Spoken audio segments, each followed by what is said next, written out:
Imagine standing in a tight shield wall formation wearing 50 pounds of chainmail, watching 40,000 to 60,000 Umayyad cavalry, the same Islamic army that conquered Spain, North Africa, and the Middle East, charge uphill repeatedly through dense forest, where their horses can't build momentum, and their formations fragment on tree roots, while you hold position for 7 hours until their discipline collapses from defroze. Rumors that Frankish raiders are stealing their plunder. From the camp, October 10, 732 AD. Frankish mayor of the palace, Charles Martel, with approximately 15,000 to 30,000 heavy infantry, defeated Umayyad governor Abdul-Rahman al-Ghafiqi's massive cavalry force through brilliant defensive positioning on forested high ground between two rivers near Tours, Poitiers, that neutralized Muslim mobility advantages. Here's what makes Tours civilization defining. After conquering Spain in 711 AD and devastating Aquitaine, defeating Duke Odo at Garonne River, burning Bordeaux, Abdul-Rahman marched toward Tours to loot Street Martin's wealthy shrine.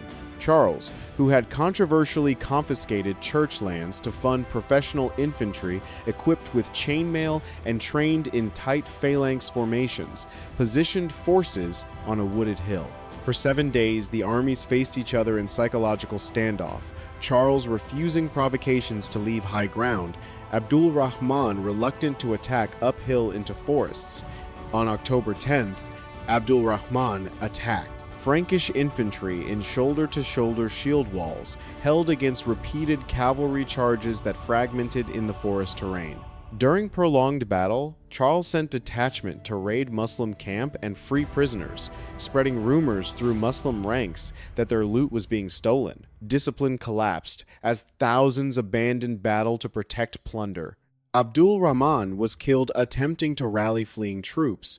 Muslim army fled overnight, abandoning camp. Result: estimated 10,000 to 12,000 Muslim casualties versus 1,000 to 2,000 Frankish losses.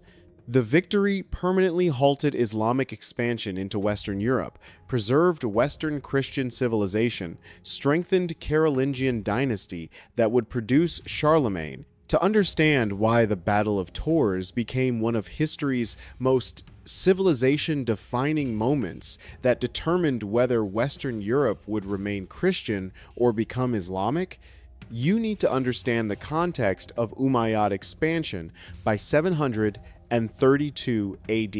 The Umayyad Caliphate was the most powerful military machine the world had ever seen, stretching from the borders of India to the Atlantic Ocean. An empire controlling territories from modern Pakistan through the Middle East, across North Africa, and throughout the Iberian Peninsula. Their armies moved with relentless force like an unstoppable tide, engulfing cities, kingdoms, and entire civilizations without encountering meaningful resistance. In 711 AD, Muslim forces had crossed from North Africa into Spain, Al-Andalus, defeating the Visigothic kingdom at the Battle of Guadalete, where King Roderick was killed. Within just 7 years, virtually all of the Iberian Peninsula had fallen to Islamic conquest. Spain, which had been Christian for centuries under Visigothic rule, was now firmly under Muslim control, with new power structures and Islamic faith rapidly establishing themselves. The governor of Al-Andalus, Abdul-Rahman al-Ghafiqi, an ambitious and talented military commander, looked north beyond the Pyrenees with strategic interest. There in the lands of the Franks lay wealthy monasteries filled with treasures, lush agricultural lands, and fragmented kingdoms mired in civil strife and political instability. For the warriors of the Caliphate, this campaign northward was not merely a military operation, but a sacred mission in jihad to expand the borders of Islam into new territories. They brought with them not only weapons and soldiers, but also advanced culture, sophisticated architecture, scientific knowledge, and administrative systems that had already transformed the Islamic East. At that time, Gaul, modern France, was essentially a patchwork quilt of warring duchies and competing power centers, where each ruler thought primarily of his own benefit rather than collective defense. No one initially took the threat from the south seriously, dismissing early raids as ordinary border skirmishes rather than recognizing them as the beginning of a full-scale systematic invasion.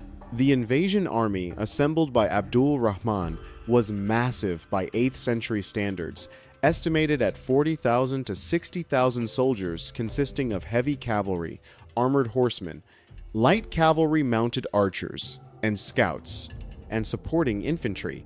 They moved quickly using old Roman roads that still crisscrossed Gaul, leaving trails of smoke from systematically burned villages behind them as they advanced. The first serious obstacle in their path was the Duchy of Aquitaine in southwestern Gaul, whose ruler, Duke Odo, had already faced Muslim raiders in previous years. However, at the Battle of the Garonne River in 732 AD, his forces were completely and catastrophically defeated. The city of Bordeaux itself was systematically looted and burned. The defeat was so crushing that contemporary chroniclers wrote with horror, "Only God knows the true number of those killed." The remnants of Duke Odo's shattered army fled north in panic, spreading terrifying news of the seemingly invincible horsemen who moved faster than wind and struck with overwhelming force. Duke Odo the Great, the proud ruler of southern Gaul, was forced to swallow his considerable pride and desperately ask for military help from his longtime rival and political enemy, Charles, the mayor of the Palace of the Franks, the man who effectively controlled the Frankish kingdom, though he held no royal title. Charles understood immediately that the fall of Aquitaine would open a direct route to the heart of the Frankish state with no natural barriers remaining. He began systematically gathering his forces, knowing with absolute clarity he would have to fight an enemy that had never been militarily defeated in the field. The situation called for immediate and tough decisions that only a true visionary leader was capable of making.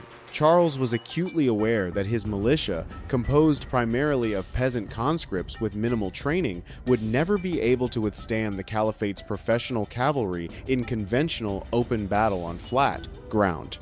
He needed time to train truly professional warriors and the financial means to properly arm them with expensive equipment. This critical decision forever changed the social and military structure of medieval Europe, laying the foundational stones for the future feudal knighthood system. Charles took the unprecedented and controversial step of confiscating church lands, monasteries, and ecclesiastical estates, and redistributing them to his best warriors in exchange for their military service and loyalty.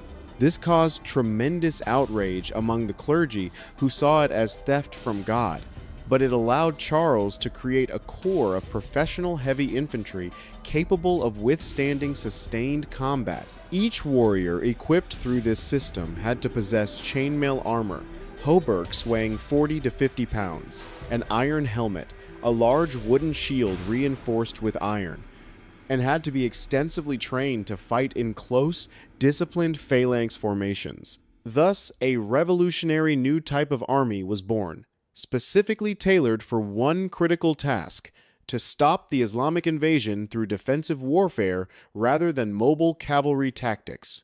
News of the approach of a massive Muslim army caused unprecedented alarm and existential fear throughout northern Gaul. People hid their valuables, frantically fortified city walls, and prayed desperately for divine salvation, realizing their familiar world was collapsing. Meanwhile, Abdul Rahman continued his victorious march northward, heading directly for the wealthy city of Tours, where the precious relics of St. Martin were kept in a magnificent shrine. The capture of this holy shrine would represent not only enormous material gain from looted treasures, but also a powerful symbolic blow to the Christian world: desecration of one of Christianity's most sacred sites.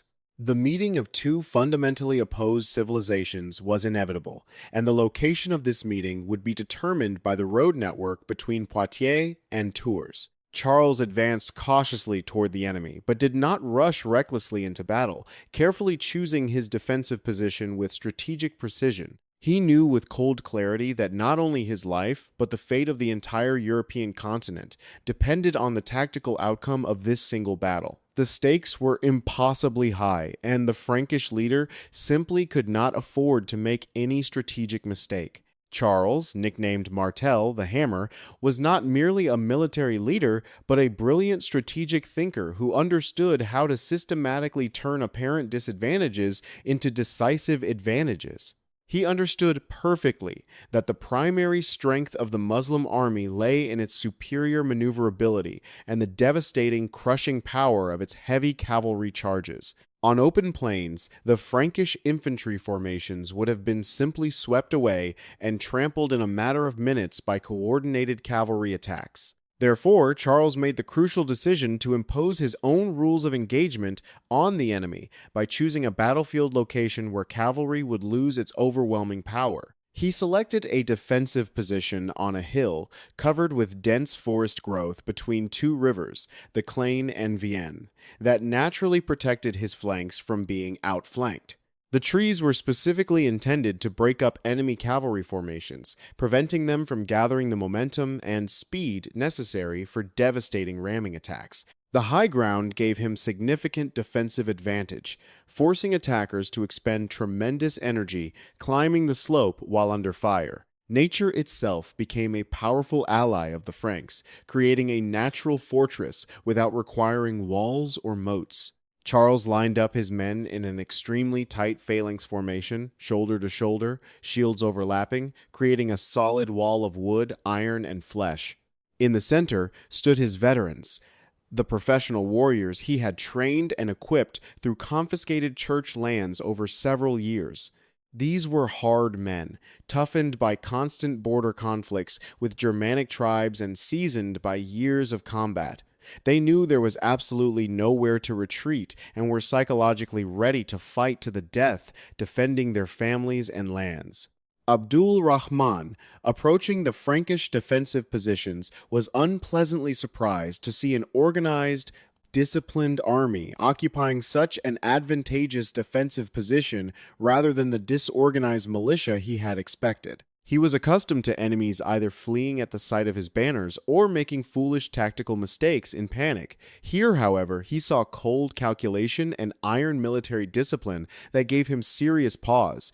The experienced commander understood immediately that a direct assault on such a strongly defended position would be extraordinarily costly in casualties, and he did not rush to give the attack order. For 7 full days, the two armies stood facing each other across the field in tense standoff, studying their opponent carefully and waiting for the first strategic move. It was psychological warfare, where every day of delay played into Charles's hands and worked against Abdul Rahman's interests.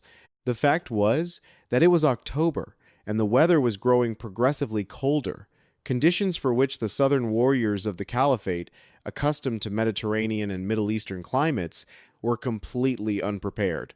The Franks, dressed in thick wool and wolfskins, felt quite comfortable in their native northern climate. Abdul Rahman was also increasingly concerned that his army was dangerously overloaded with the enormous amount of plunder looted during months of raiding through Aquitaine. Wagons loaded with gold, silver, precious fabrics, and valuable provisions slowed down movement considerably and distracted warriors who were thinking more about preserving their personal wealth than about the upcoming battle. This made his army vulnerable and significantly less mobile than usual. The Caliph's commander hoped to lure the Franks down onto the open plain using false retreats and harassing maneuvers by light cavalry skirmishers. However, Charles strictly forbade his men from leaving their defensive ranks and succumbing to any provocations from the enemy, regardless of how tempting. He personally rode around the formations, encouraging soldiers and repeatedly reminding them that their collective strength lay entirely in the unity and cohesion of their shield wall formation.